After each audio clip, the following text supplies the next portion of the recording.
In the world of sales, how can you make it infinitely more difficult for your competition to sell against you and make them work harder and look silly all at the same time? I'm Scott Silverman. I'm coming to you live from Sacramento, California on a perfect day to talk about sales and a perfect day to talk about you. Today, we're talking about bear traps, and we're in video number 3. And a bear trap is an explanation to your buyer, to your client, that makes it difficult for your competition to sell against.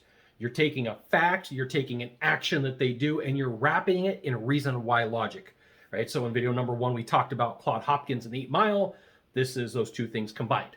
So if you're like, hey, Scott, I like this concept, I like this idea, I want to dig in further, how in the world and how do I build one of these bear traps, and what in the world can I include in? Okay, so like I shared in the video, you can use common problems in the industry the buyer is going to face, common issues that they're going to have, common complaints that they have, or things that the competitors do that drive them nuts. And it's like really easy to figure this out. You can go read some reviews, or sometimes when you hit a good rapport with a client or a future client, they just tell you, they're like, hey, I had XYZ company come and talk to me and they just really irritated me for 1, 2, and 3 reasons. And you're like, yes, keep talking, please keep talking. And then you like take some mental notes or you write it down, because then you can reverse engineer a bear trap to use later to your benefit. Okay, so common complaints from buyers and or clients.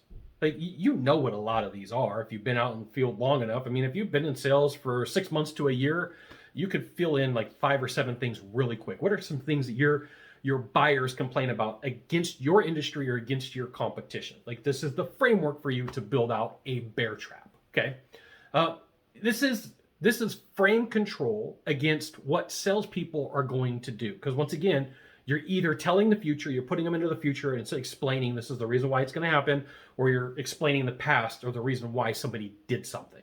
Okay, so like you're using this content to your benefit. So let's say that you have a salesperson that uses a strategy and you know exactly what it is, and it's not something necessarily that you would use. It may work for them, not for you. This is a perfect thing to include into a bear trap, because you can give reason why strategy and logic to the buyer that you're meeting with and explain away why somebody does what they do and why it's irritating and why it's a problem or why it's unethical. Like, you're looking for their concept, their strategy, their idea, their action, and you are going to surround it and cloak it in your information, in your frame. And once again, it's either going to be multiplied on crack, it's going to be made better, but your job is to explain it in a way that makes sense, wrapped in reason why logic. And I keep repeating this for a reason. Reason why, reason why, reason why. Like, if you're taking notes, Scott, I got it. Reason why. It's how the brain thinks, okay? How the brain thinks. So you could use this for financing strategies that your competition does. They use one form of financing and you're not necessarily cool with it. It may not be the best one for the client, for their situation. It may not be the right one for them to use. It's a possibility to put it into a bear trap.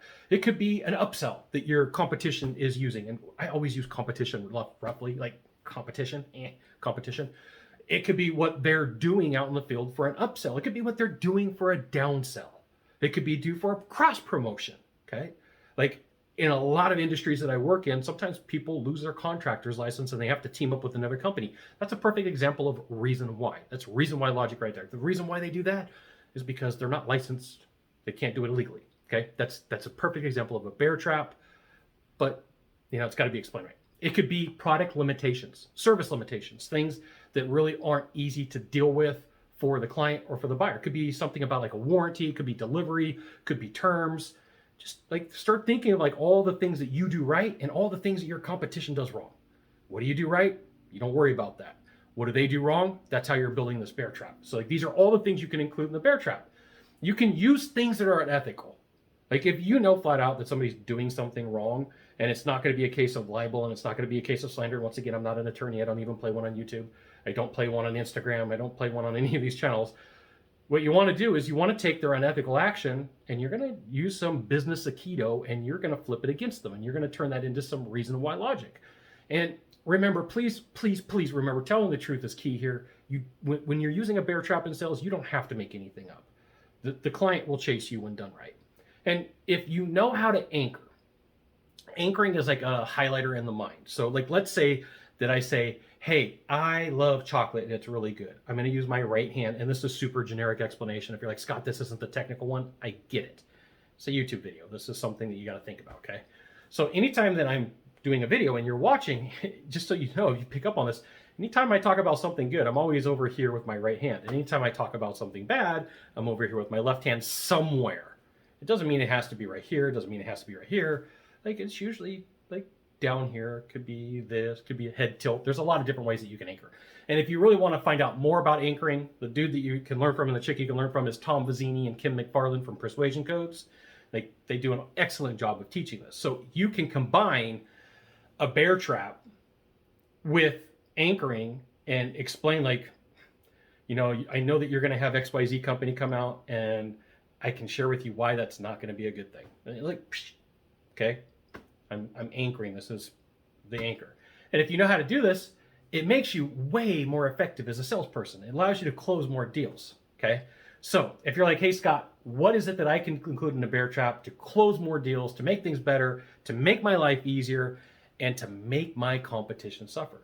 You put them in this bear trap. So there you go. You got one thing to do from here, is one thing, or a slew of things to do. You can find the subscribe button. You can click on that. You can hit the like button, or you can leave a comment, and I'll do what I can to get back to you.